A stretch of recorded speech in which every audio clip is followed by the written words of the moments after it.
And Mark's there. Hi, Mark. If we could just wait just a second. Let's Hello.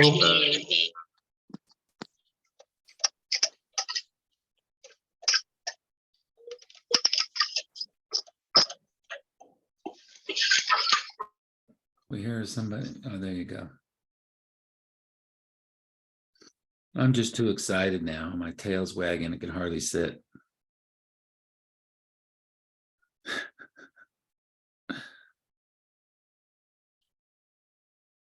Well, Doug said, wait a second.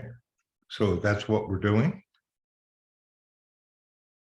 I suppose so. We can give it another minute and then get started with other people showing up. Okay. Doug, I see you're moving your lips, but we cannot hear you. Oh, you're talking about Okay. Bill? Doug, Got it. yes. Oh, Doug. Okay, I think we're ready to go. Can you guys hear me? Yeah. Uh-oh.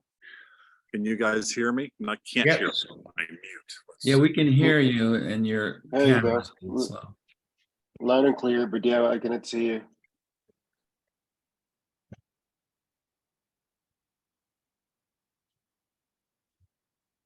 So you can kick it off, Doug. Can you guys hear me by any chance? Yes. Yes, I can Oh, hear good. you. Okay. We'll get going in a second as soon as this truck backs up. Sorry, everybody. No, Doug has a I'm moving moving thing. and there's That's a right. moving truck coming in, but the timing didn't work out quite as nicely as we had expected.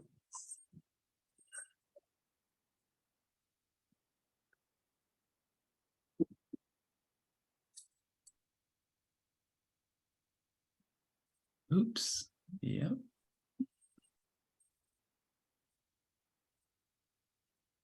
We'll be going in here in a second. Sorry, guys. That's cool. That's cool.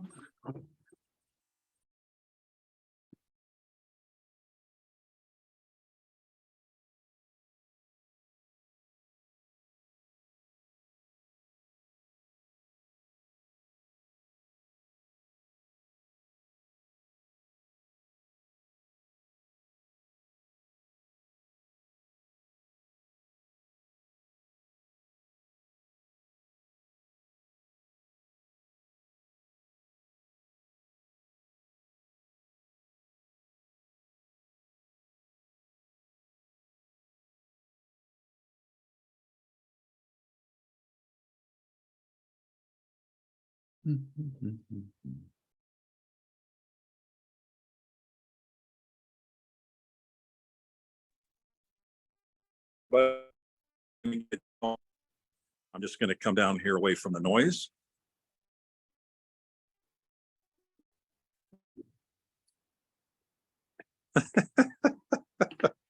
Oh, hey.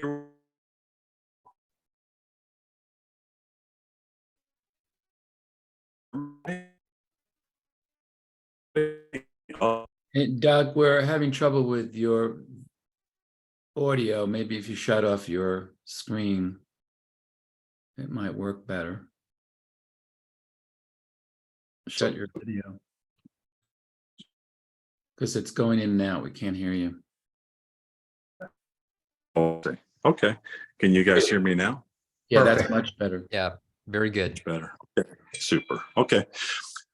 Good morning, good afternoon, good evening around the world. My name is Doug Brunke with Global Chamber. I'm the CEO, and this is a topic that leaders and heads of companies are definitely interested in and concerned about in terms of engaging employees. And so when Bill Broussard joined Global Chamber recently, through the support of Barry Berman, we were talking about the value that this conversation can have for our members. And so we've decided to put this program together.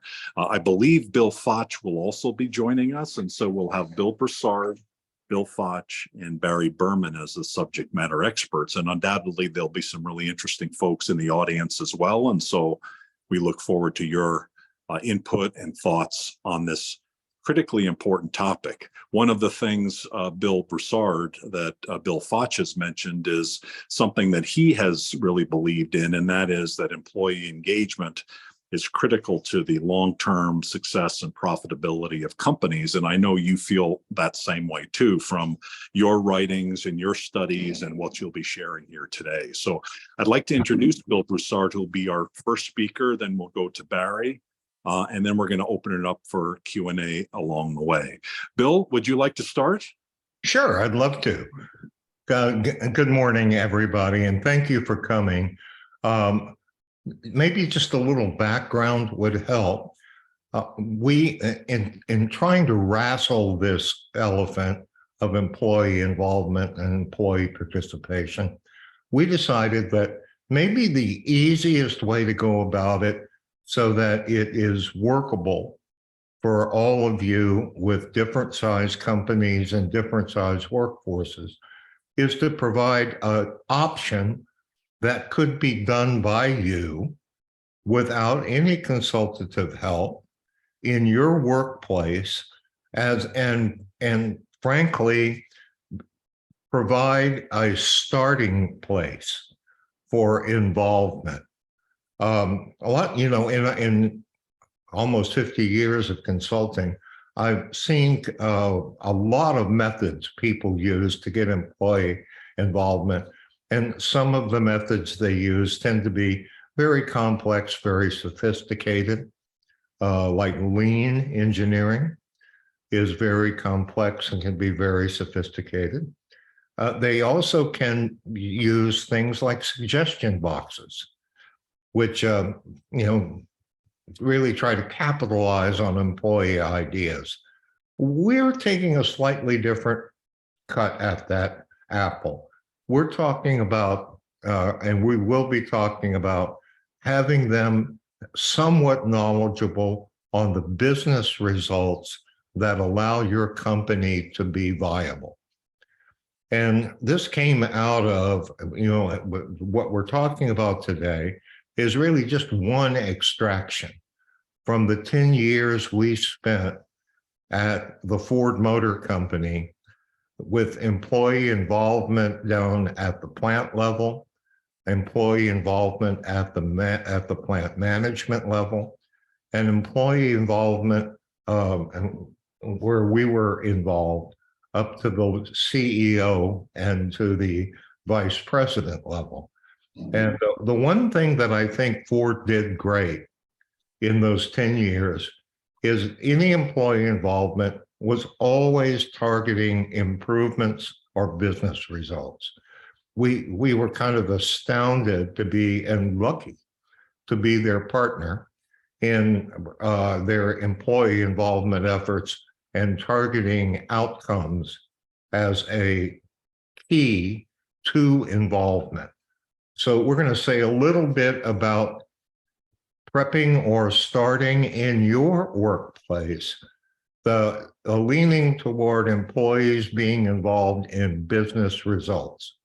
But before we do that, I'm going to say something that maybe you have to be a little patient with Barry and I, because it can be a new way to look at companies.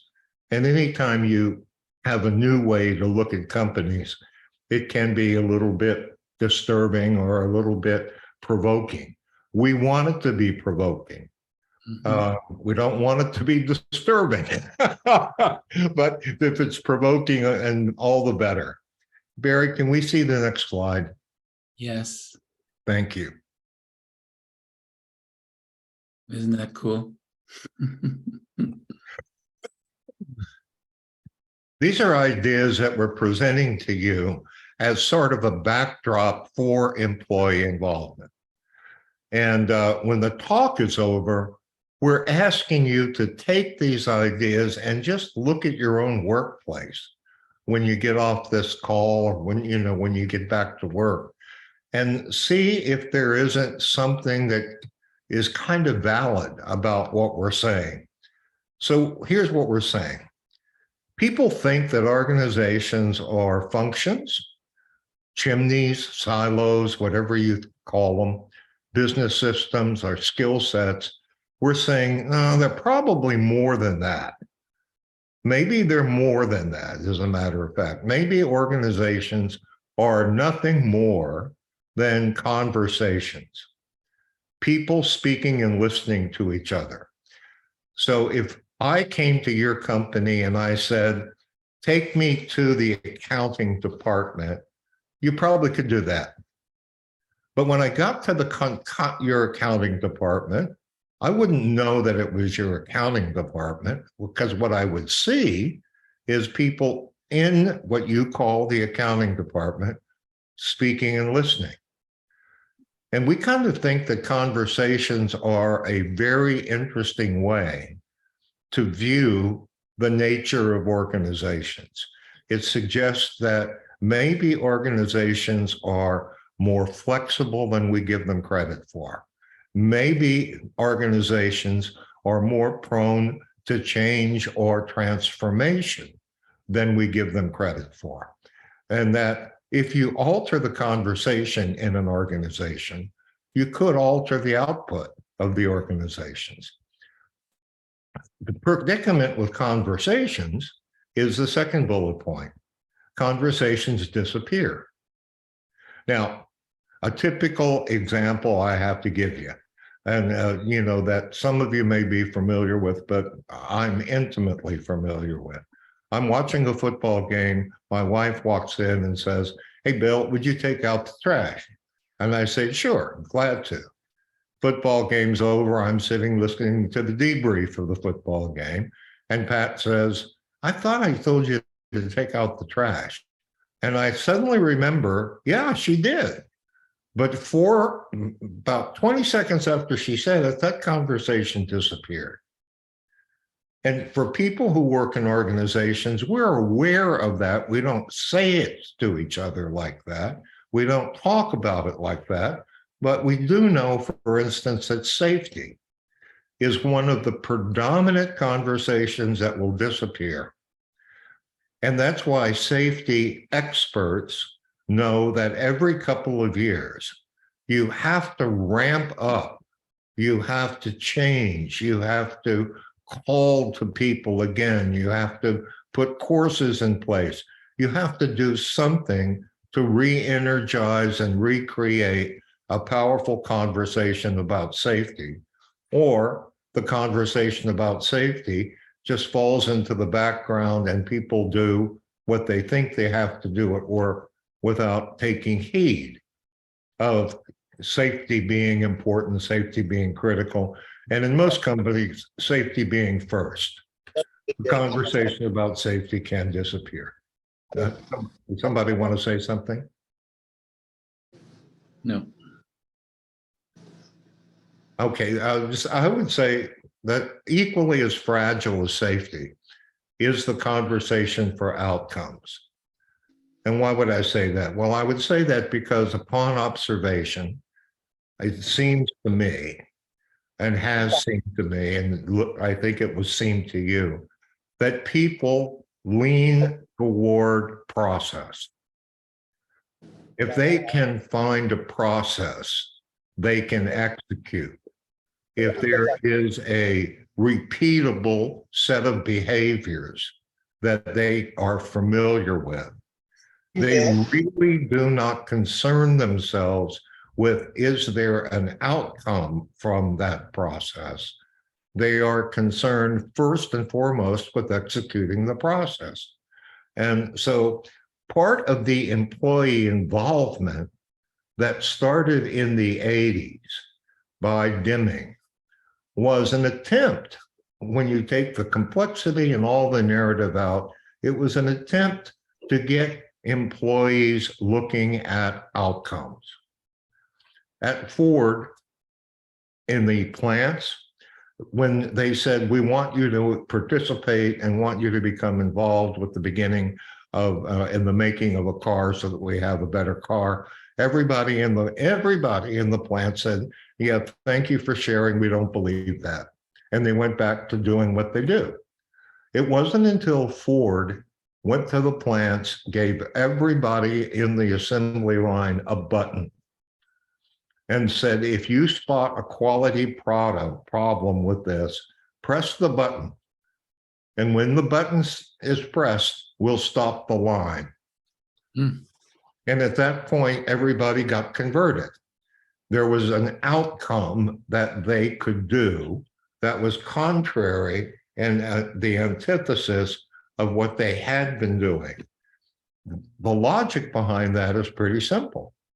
If you keep doing things the way you're doing them with the processes that you're using, then you're going to get the same outcome that you've been getting. If you start to focus on outcomes, even improved outcomes or different outcomes, and train people to look at outcomes, you're liable to get a different product coming out the back door. So with that, one of the things that Barry and I have discovered is that people assume the hourly and the supervision, maybe even first level of management, for the most part, don't really know much about business. We think the hourly, the supervisors, and the management at that level not only can learn about business, but can create for themselves a way to educate each other about business success. And in doing so, create an arena where management becomes the audience for the hourly and supervisions classes on what makes the business viable. How do we make a profit? And that's what we're here today to show you, is some simple steps you can do yourself that would allow you to have your workers become knowledgeable about how the business runs and what makes it profitable, and have your management as the audience who's applauding their work. Barry, you want to go ahead? Sure. Okay. So here's the implementation of business literacy. So the first step is to decide if workers understanding how your business makes money and stays viable is useful and productive. And as Bill was pointing to, the owner of the company every year spends quite a lot of resources and time and money to make sure that people in the organization are aligned with what the outcomes and what the future of the organization is out for, and has that particular view. And a lot of times it's not shared with the workforce. The CEO is quite busy. So what we're proposing is business literacy tends to give people an aligned upon point of view about their organization. So these, all right, ahead. Go ahead. Oh, was there something, Bill? No? Yeah, I was going to say, plus, it's very in my belief that if you look at an organization, in the typical pyramid way, the bottom of the organization is actually much more accountable on a day-to-day basis for two things: cost and safety. Yeah. That's where so if management wanted to cut costs, they oftentimes just go directly to taking people out of the company. But cost is much more sneaky than that. It happens in the transactions of the hourly or workforce or the contract workforce. Cost is happening almost constantly. And so if there was a long-term impact on cost, it would be very useful for those folks working in your organization to have a business knowledge about how positively they can impact cost and safety. Go ahead, Barry. Yeah, step 2, identify the unofficial leaders in your workforce, and at least one person from accounting who knows how the books are kept. And there are people who show up as leaders in your organization, even the ones that gossip are tending to be the kind of leaders that are in your organization. So you want to identify some of those people. And again, one person from accounting who knows how the books are kept, how the business is run. And step 3 is invite 5 or 6 to design a business literacy course that can be delivered in 2 hours and would be for everyone in your company to attend in small groups, starting with you. And that probably would be a salary worker in the accounting, would be the accounting person. Hourly or supervisor should be on the team. And then the next step is invite 5 or 6 people to design the business literacy course. I just read that, sorry. Step 4, let the team know that your accounting person is on the team to help, and that if anyone doesn't want to be on the team to speak up, no problem, no hard feelings at all. And then step 5, inform them that they have 6 weeks to come up with a final product, and that time includes your review and any modifications, and plan accordingly. Step 6, ask them to consider the state of the current business environment and let that frame their presentation. It's really a case for action, urgency, depending on your industry and what you're dealing with. Step 7, let them know that what you're looking for is a well-done course on what results are produced by the floor and by supervisors and managers, all add up to cost and profit and keeping the company healthy and thriving. How do we remain in business and create jobs for ourselves and others, whatever the economic situation is? How can we win the game on the field we've got? And then step 8, tell them the 2 hours should be fun, entertaining, participative, yet informational and practical. It should leave those in attendance more familiar with how their actions impact business health, but having enjoyed the 2 hours in addition. So who's training who here? Is the hourlies and the salaried are training each other. Management's not doing that. And then when step 9, when the product's finished, the programs will be delivered to the company.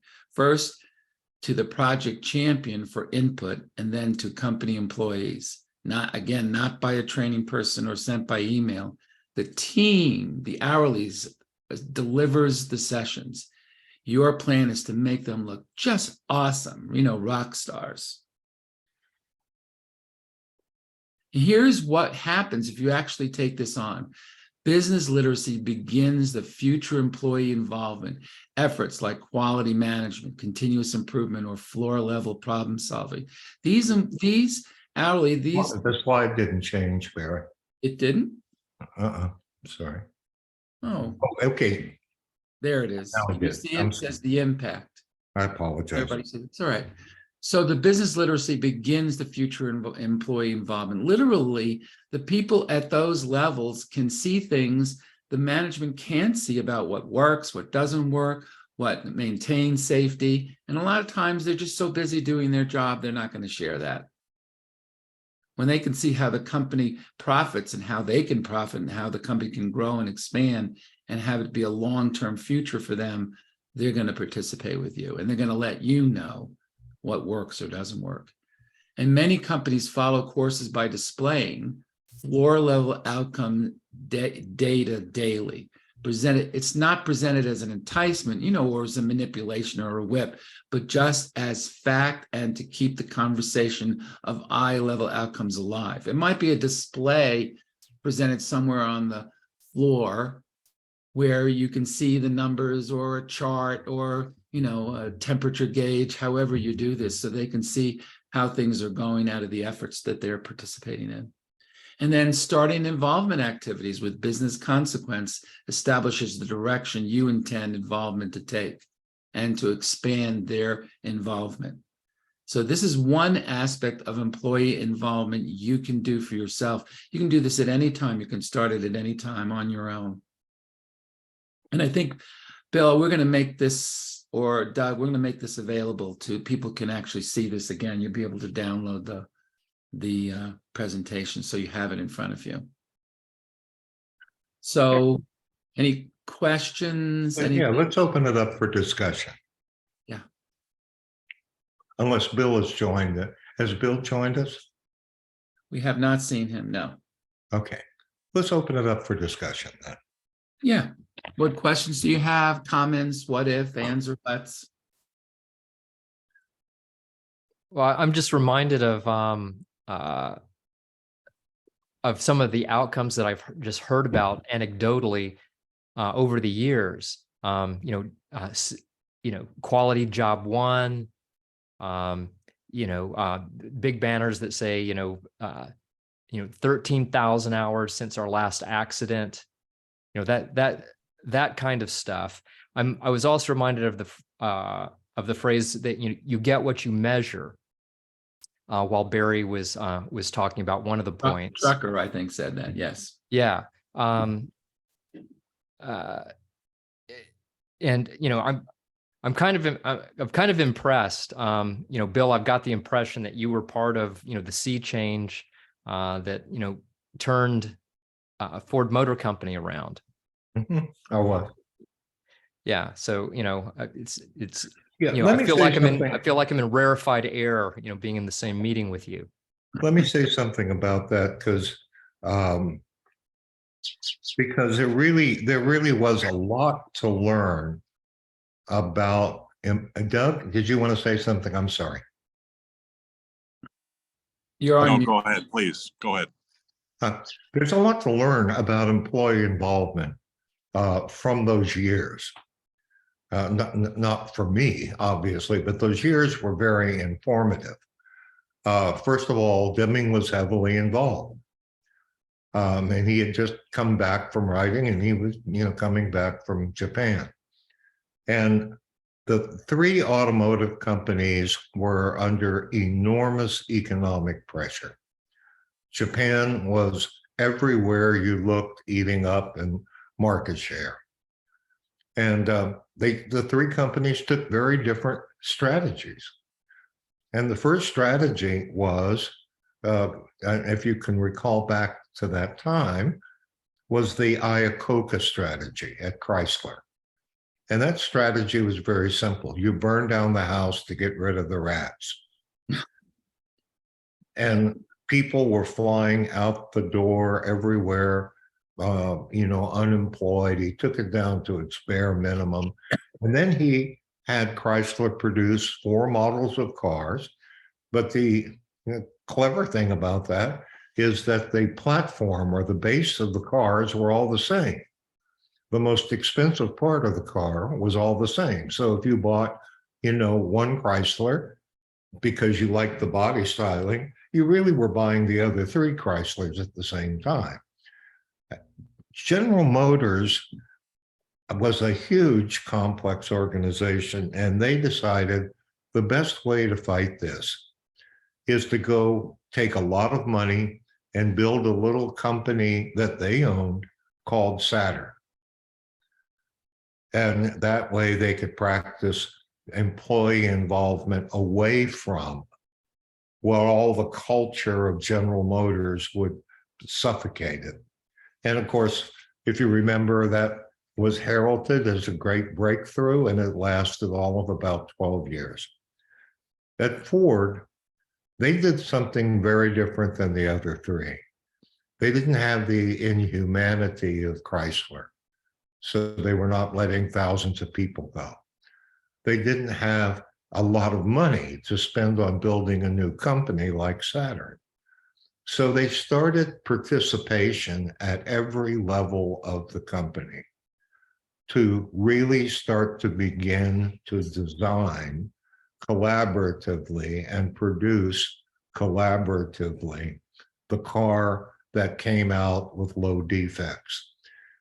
The one thing that was most impressive as a takeaway that ties into business literacy is that Ford never, ever asked any teams to participate unless there was an outcome they wanted produced by that team.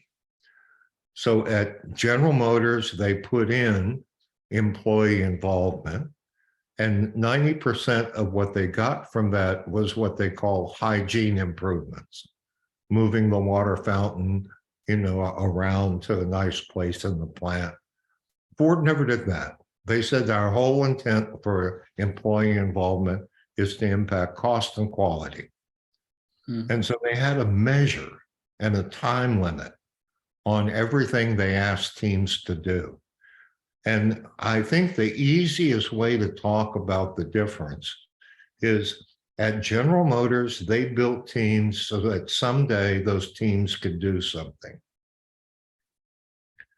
At Ford, they discovered that outcomes create teams, that the natural breeding ground for teamwork is that team to have something important to produce. And so the business literacy we're talking about is fundamentally to provide teams some knowledge of how the outcomes they produce on the floor, or individuals even, how the outcomes they produce on the floor actually make the business viable, actually ensure the jobs are going to be there next year. And these business literacy, Doug and I, Barry and I have had business literacy as one of the fundamental interventions, just so you know how it can be used, at mining companies, International Nickel all across Canada, forestry companies all across Canada, at building products companies, at ports, as a way to foster union management cooperation from the stevedores and the owners of the ports. It's not the answer. It simply provides a context for people getting together to improve the viability of the business. And I've always been really pleased with the results the hourly can produce. A 2-hour course at the Port of Vancouver was produced by what they named themselves. They called themselves the SMART team. And it was not only informative about the movement and productivity of a port, but it was funny. These guys were great actors, and they presented a 2-hour course that was hilarious, but at the same time informative. And when a CEO or a manager or a supervisor sits next to an hourly in a 2-hour course on business literacy, there's sort of an equivocation that happens that takes people into a relationship other than the hierarchy relationship. And that's really, I think, one of the real values of having a business literacy program. I'm going to stop there and see if anybody needs to say. I wanted to add one thing. I also see the byproduct of training hourlies in business literacy is that they begin to see that they can run their lives and their families as a business when they may not have considered that before. Maybe some of them have, maybe some of them have other businesses, but maybe they can expand their own success and wealth at the companies that they are. So you're making a big contribution to people. So you're teaching people to take control of their work, control of their home, control of their lives. That would be a byproduct, because they're learning profit and share, profit and loss and balance sheets, and they're learning all of these things that just will kind of rub off onto them. Who knows? One question I had, given Bill used especially talk through some of that history of Dr. Deming, right? He was rejected by American industry, so he goes to Japan. The Japanese create the Toyota production system, which is really Dr. Deming's thought process, right? With a Japanese flavor to it. The Americans respond through all of those things. One other thing that you didn't mention that was part of that as well, that was more on the Chrysler heartless approach, was the Lopez era at GM, which many of us suffered through. They also had a lot of heartlessness through that. And then I actually was part of the project, was with a consulting company that helped GM go from 8 years to idea, from idea of a car to getting it out the door, down to closer to the Japanese time frame, which was about 2.5, 3 years at the time. I don't know what it is now, but it's probably something on that order. GM was at least double, maybe triple, and there were some horrific examples that can be saved for another day. They just were slow at everything, and they just weren't able to do stuff. So there were all these different iterations that happened through those years. And I'm wondering, here we are in 2023, and Tesla is around and amazing, you know, in what they're doing. There are so many different companies now, especially on the EV side, that are redesigning the automotive supply chain. And undoubtedly, many of them are very successful in involving employees in the whole process. They have to be able to keep up. What are some of the real champions that you're seeing out there, and what can we learn from them? Well, I think General Motors has come up with a very innovative battery system. And, you know, when I talked about Chrysler, I talked about Iacocca having just a single platform where you could put different shapes of cars on the same platform, same engine, same drivetrain, and, you know, sell it as we have 5 different models. Which, you know, is from, if you're looking at the skin of the car, yes, you do. If you're looking at everything that counts in the car, no, you don't. You got one car. Well, one of the things that GM has come up with is a sequenced battery pack that they can use on almost all of their new electric vehicles. They just simply trim a battery off or add a battery on. And that is a breakthrough for car production, because one of the things Tesla does and has done is it designs its batteries around the size of the car they want. And then they offer different features, like they put a different battery in if you want larger mileage out of the car, and you pay for it more. GM has come up with a way in which they can almost automatically trim the amount of battery inside of a car so that it's not a common platform, it's a common battery pack. And I think that's why you're going to see over the next year any number of new launches out of General Motors. Ford hasn't figured out yet how to do that, but I'm sure they're working on it. And that's pretty much what you're going to see. I can't imagine them not being concerned. Let me just say this. I had a chance to sit in a very short meeting between Don Peterson, the CEO of Ford, and Deming once. And I was very privileged just to be in there, to a fly on the wall. And Deming looked over at Peterson and said the following. He said, "You do know, Don, that if you take on quality with the extent of your supply base, you are going to have to transform the US, not just transform Ford Motor Company." And his point being, the stuff that came into Ford was huge.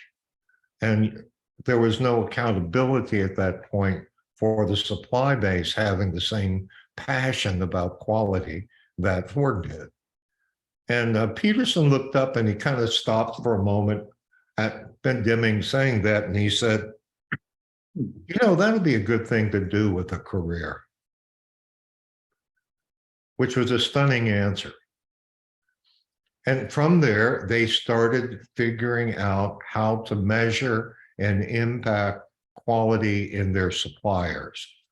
I suspect something like the transformation of their supply base is happening right now at Ford and at General Motors, because the nature of their supply, it requires a transformation. We're talking about entirely different animals. Though thus far, I think General Motors has considered themselves to be in the car business, so that commonality in parts are where they have always excelled. And they've already invented commonality in batteries. And you might hear them say, kind of out the side of their mouth, you might read it in Bloomberg or whatever, they might say something like, you know, Musk doesn't realize it yet, but he is in the car business. And that's kind of a cheap shot to say toward Tesla, you've been in the innovation business, but now we've taken the innovation on and we're in the car business. So commonality is happening, supply base attention is happening. Does that answer the question, Doug? A little bit, and it makes me worry for GM and Ford long term, because I think what it misses is what's special about Tesla, the emotionality that people have for the car. Yes. And my son-in-law works for Tesla, so I know that throughout that organization, people are highly motivated to think about the consumer, and all the points that you're making, right? The employees are well connected to the market, and they understand what people want. And what people do with a Tesla is there's a passion there that doesn't care whether, GM is saving money on the battery, right? It's at another layer of success that Tesla has achieved, right? And a lot of that is through that connectivity of employees at Tesla to what the market needs, right? The passion that it instills in people. Very well said. I think there's a real danger on GM's part for dismissing what you were talking about, Doug, the spirit and the involvement level at Tesla, by saying, well, it's an innovation. It's a skunk works. We're a car maker. At the same time, I suspect the amount of resources and just the sheer size of GM will end up putting out variable product. That's what they're targeting. And how that interacts with the marketplace, has yet to be decided. But I agree. It feels like the GM, as you've described it, and Ford to some extent, and certainly Chrysler, I'm thinking of in the mid 90s, Chrysler created the Viper and the Prowler at a skunk works on the west side of Detroit, again, outside of kind of the norm, right? It's like they created these things that were not in the overall process. GM created not only Saturn, but they had created the Impact, the electric vehicle along, in Troy there, and that was innovative, and yet it wasn't really integrated. Same with the Volt. The Volt was an amazingly incredible early to the market idea that came and went. And so it feels like that I don't feel the same kind of employee integration into the process, other than maybe skunk work type, certainly at GM, or the example with Chrysler with the Viper and the Prowler. Although I think they got better with their tech center. And Ford, you're more aware of. I think they're overall probably more integrated overall. Yeah. I just worry about their keeping up with Tesla and a lot of that advantage being exactly what we're talking about. The employees being really tapped into the emotionality of what has always been amazing about the automobile, right? The passion of getting away from the horse and being able to be on the open road, the Route 66, all of those things I feel that the corporations can forget about. And that's such a key part of the equation, not just in cars, by the way, in any product, right? Consumer products or anything. Employees need to have that passion and bring the passion to the product and service through the processes that you're talking about. Doug, I'm gonna interrupt you. I wanted to give Carlos a chance to share and Reza, because I think they had questions. Is that okay? Please, absolutely. Carlos, I think you wanted to say something, unless we answered it. I guess we did. Reza, do you have a question? Yeah, not a question, but I wanted to just sort of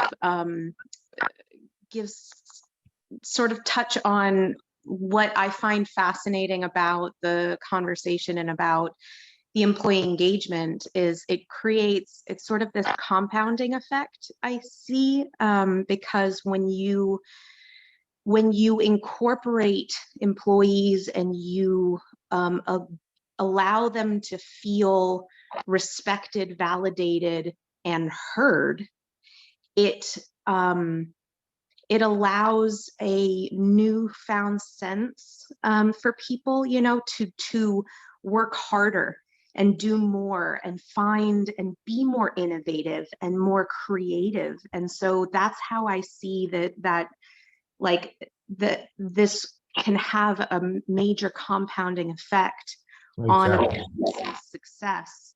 And when it's involved, when it's directly in the business, it's so much better than a separate entity, because it's sort of removing the employees' not just involvement, but their feeling of being somewhere that they're not just connected, they are they're part of something, responsible and accountable, and exactly. But what is your business, and how do you come at this in your own business? So I'm an entrepreneur, and right now I'm working on creating a group for film and music. And so I'm listening in to kind of help give me a sense for what I can put in place in the future, as well as how I can help others in businesses that I work with. That's great. Awesome. Bill, any comments to that? Well, the one thing I like the most about what Carla said is that she's trying to find out as much as she can and discover as much as she can, so that when she builds her business, it is built soundly. And I carry that over to the discussion of business literacy by saying I have watched companies over time get themselves into financial trouble. As a matter of fact, when I went to Ford in 1981, they only had 60 days of cash available to them. It was that difficult.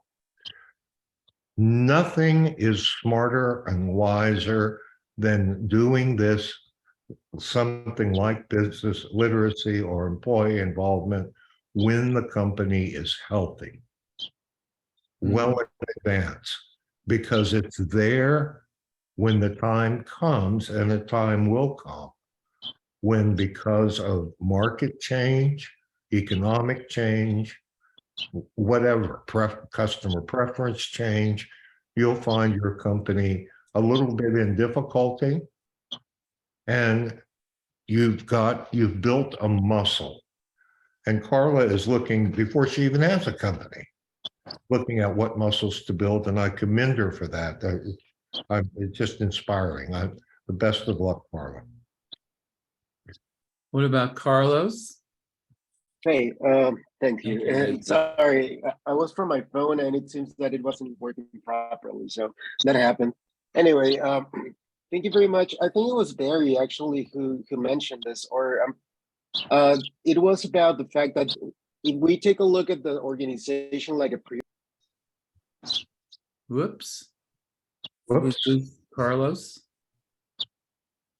I think we did. I bet he'll call back in. Oh, my goodness. Yeah, no, we lost Carlos.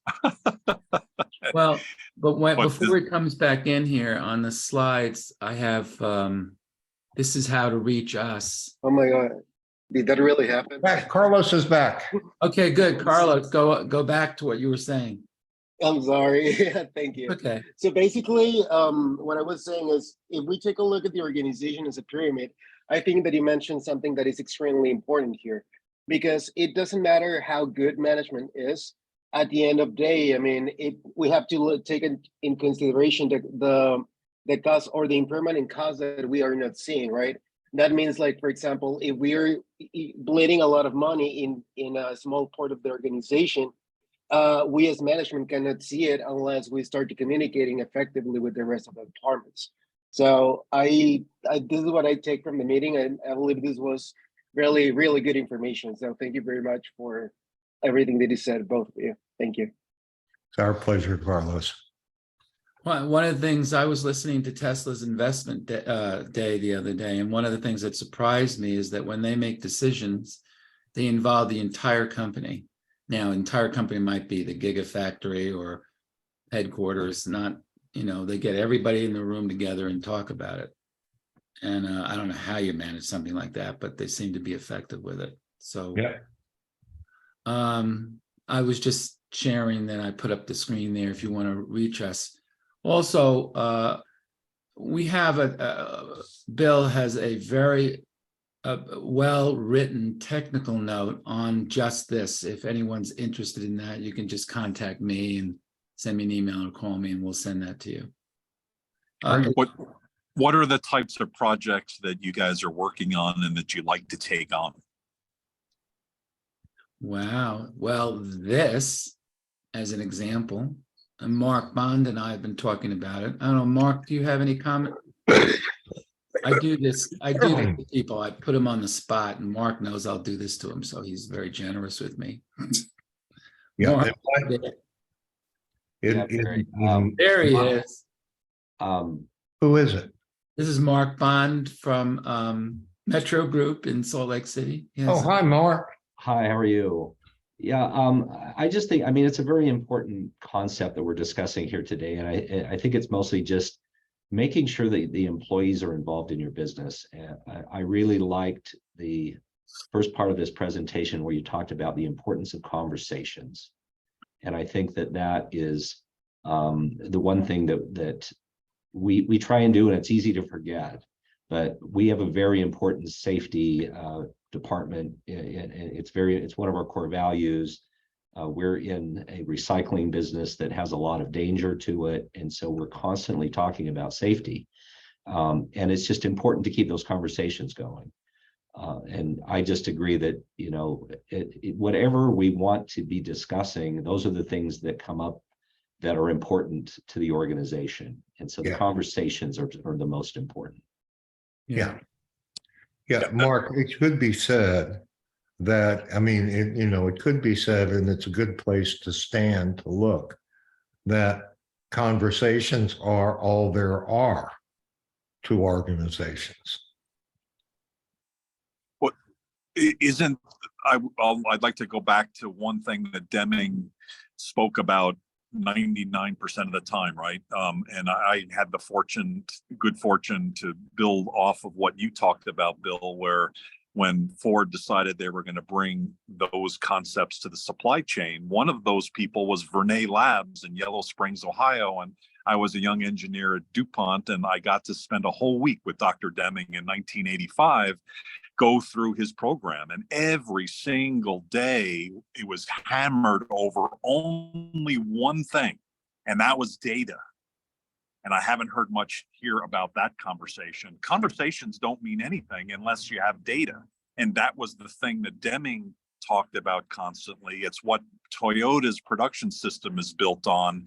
You can converse about stuff, but it better be about important stuff, which is usually the data. How do you incorporate that into all of this? Well, I think data, there are two kinds of, first of all, data is just a conversation. That's all. It's a conversation. So if I say I produce 32% fewer cavities than first line supervisors, I have data, but I've had conversing about it. And so that's the first part, is to just think data is conversation. And if people are acting or firefighting or not acting and not paying attention to what they're doing, and they're having safety problems or quality problems, there's a conversation that's missing. Maybe the conversation is, we don't have data. And that conversation needs to be put in place. That's the place I look. But one of the big contributions, along with the conversation data, that Deming put in place, which I think is so critical to a good organization, is the difference, the distinction between data and people's experience or their occurrence about how things are. The facts will set you free, but Yeah. sometimes the opinion will get you in trouble. and data's leaning and Deming's contribution, you know, what are the facts, man? Do you think or no? Yeah. Do you think? Too bad. I don't want that. You know, I was asked in '88 to go interview all of the plant managers in Ford's plants. And I went and did that. Took me 2 months, put together a great report. And then I went back to the senior VP of manufacturing, and he said, give me the short version. And I said, well, I got good news and bad news. And he said, well, give me the good news first. And I said, you've got really well-experienced, highly capable, long-term plant managers. And he said, yeah, thank you. What's the bad news? And I said, you've got highly experienced, long-term, very knowledgeable plant managers. And what I meant by that is up until the time they get oriented, not from their experience and their opinion, but to what's actually happened, then they are going to have safety problems. They are going to have quality problems. They are going to have production problems, because people